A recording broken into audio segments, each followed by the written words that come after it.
Hey all, நான் கார்த்திகா. இது soul of Karthika. சேனலை சப்ஸ்கிரைப் அண்ட் லைக் பண்ணிவிட்டு வீடியோ முழுவதும் பார்த்து உங்களுடைய கருத்துக்களையும் நான் மேம்படுத்த வேண்டிய விஷயங்களையும் கமெண்டில் பகிருங்கள். இன்னைக்கு நாம் வீடியோவில் ஆடி பெருக்கு, அதாவது ஆடி 18ஆம் நாள் அப்படி என்றால் என்ன, அன்னைக்கு நாம் செய்ய வேண்டிய வழிபாடுகள், எதனால் இந்த வழிபாடு செய்கிறோம், இந்த மாதிரி டீட்டெயில்ஸ் எல்லாம் நம்ம தெரிஞ்சுக்க போகிறோம். அதுக்கு முன்னாடி சேனலை சப்ஸ்கிரைப் பண்ணிக்கோங்க, வீடியோவை லைக் பண்ணி கமெண்ட் பண்ணுங்க. இப்போ ஆடி பெருக்கு அப்படின்னா என்ன அப்படின்னா, நீர்நிலைகளுக்கும் நதிகளுக்கும் நன்றி சொல்ற வண்ணமா நாம இந்த ஆடிப்பெருக்க கொண்டாடுறோம். அதாவது நமக்கு தண்ணிங்கிறது ஒரு அத்தியாவசியமான ஒரு பொருள், அது என்னைக்குமே நமக்கு வற்றாம கிடைக்கணும் அப்படின்னு அந்த கங்கை காவிரி தாய்க்கு நன்றி சொல்ற விதமா நாம இந்த நாளை கொண்டாடுறோம். பொதுவாகவே ஆடி மாதத்துல எந்த நல்ல காரியமும் செய்வது நமது வழக்கத்தில் இருக்காதுங்க. பெரியவங்க ஆடி மாதத்துல எதுவுமே செய்ய விட மாட்டாங்க. இது அம்மனுக்கு உகந்த மாதமாகவும் சாமி கும்பிடுறது மட்டும்தான் இந்த மாதத்துல பண்ணணும் அப்படின்னு சொல்லி வச்சிருக்காங்க. ஆனால் இந்த ஆடி மாதத்தில் இருக்கும் ஒரே நல்ல நாள் ஆடி 18 மட்டுமே. இந்த நாள்ல எது பண்ணாலுமே பெருகும் அப்படின்னு ஒரு நம்பிக்கை. அதனாலதான் இதுக்கு பேரு ஆடி பெருக்கு. இந்த நாள்ல நீங்க நகை வாங்கலாம், சொத்து வாங்கலாம், வண்டி வாகனம் வாங்கலாம், என்ன வேணாலும் வாங்கலாங்க. நீங்க எது வாங்கினாலும் அது பல்கி பெருகும் அப்படிங்கிற ஒரு நம்பிக்கை இருக்கு. ஓகேங்க, இப்ப நாம இந்த ஆடி பெருக்குக்கான ஒரு புராண கதை ஒண்ணு இருக்கு, அந்த கதைக்குள்ள போயிடலாம்.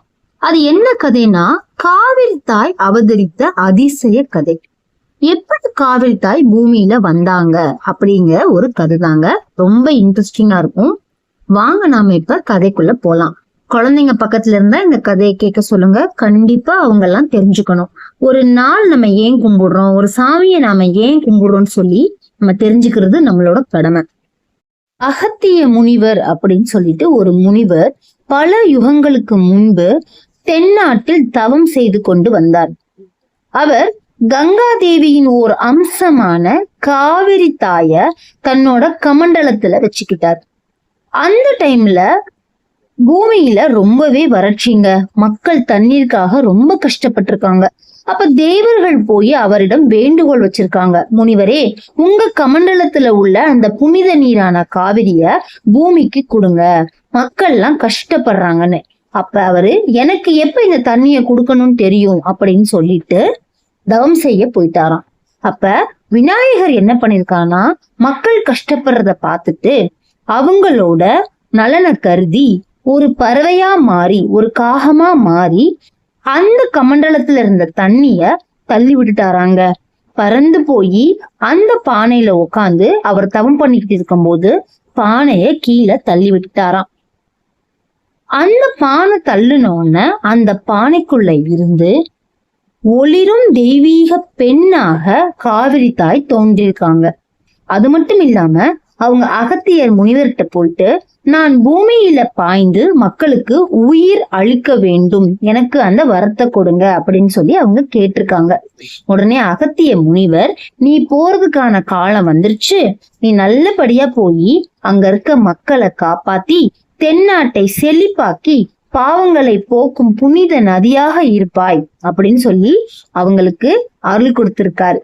காவிரி தாய் என்ன பண்ணாங்க, எல்லா இடங்களும் பல மலைகள் காடுகள் வழியாக பாய்ந்து பல இடங்கள் பல கிராமங்களுக்கு போய் பல கிளைகளாக பிரிந்து ஊர்ல இருக்க எல்லாருக்கும் தண்ணீர் கொடுத்து ஆசீர்வாதம் பண்ணிருக்காங்க.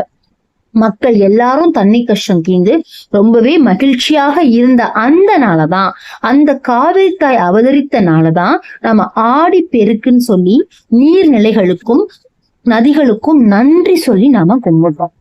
நிறைய பேருக்கு வழக்கம் இருக்கு நதிகள்ல போய் சாமி கும்பிடுற வழக்கம். திருச்சி தஞ்சாவூர் பக்கம்லாம் பாத்தீங்கன்னா அங்க இருக்க காவிரி கரைக்கு போய் தான் சாமி கும்பிடுவாங்க. ஆனா நீர்நிலைகளுக்கு போக முடியாதவங்க வீட்டுல நமக்கு எங்க இருந்து தண்ணி வருதோ, மோட்டார் இருக்கும் இல்லையா, அதுக்கு பொட்டு வச்சு பூ வச்சு சாமி கும்பிடுவாங்க. அந்த வழக்கமும் உண்டு. இப்போ வீட்டுல நாம எப்படி சாமி கும்பிடலாம்?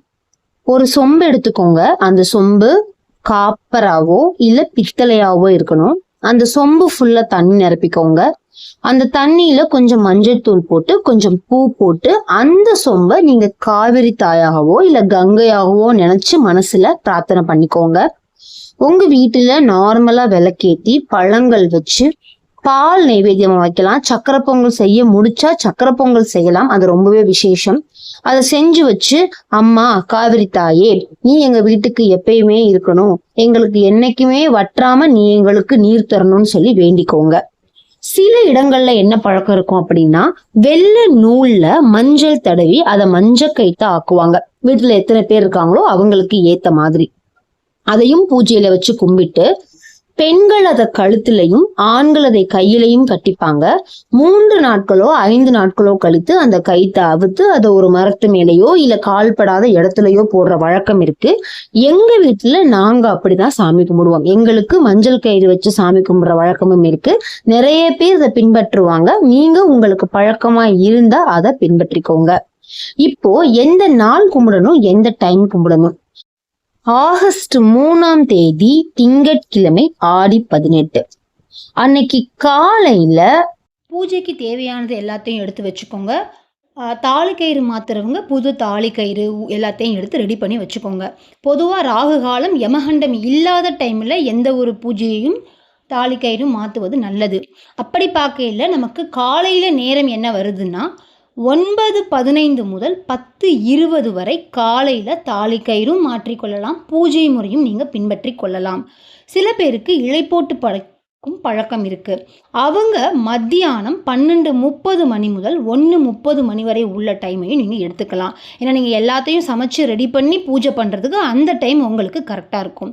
இந்த 2 டைமில் உங்களுக்கு எந்த டைம் தோதா இருக்கோ அதை நீங்கள் எடுத்துக்கொள்ளலாம்.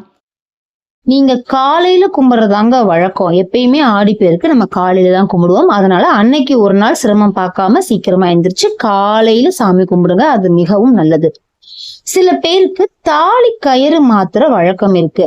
செயின்ல போட்டிருக்கவங்க நம்ம உருக்கல் போட்டிருக்க கயிறை மாத்துவாங்க. கயிறா போட்டிருக்கவங்க தாலி கைத்தையே மாத்துற வழக்கம் இருக்கு. ஆடி 18 அன்னைக்கு கண்டிப்பாக தாலி கயிறு மாத்திரமான்னு கேட்டீங்கன்னா அப்படியெல்லாம் இல்லை. சில பேர் அந்த வருஷத்துல அந்த ஒரு நாள் தான் மாத்துவாங்க. அவங்களும் இந்த பூஜைக்கு சொன்ன டைம்ல மாத்திக்கோங்க.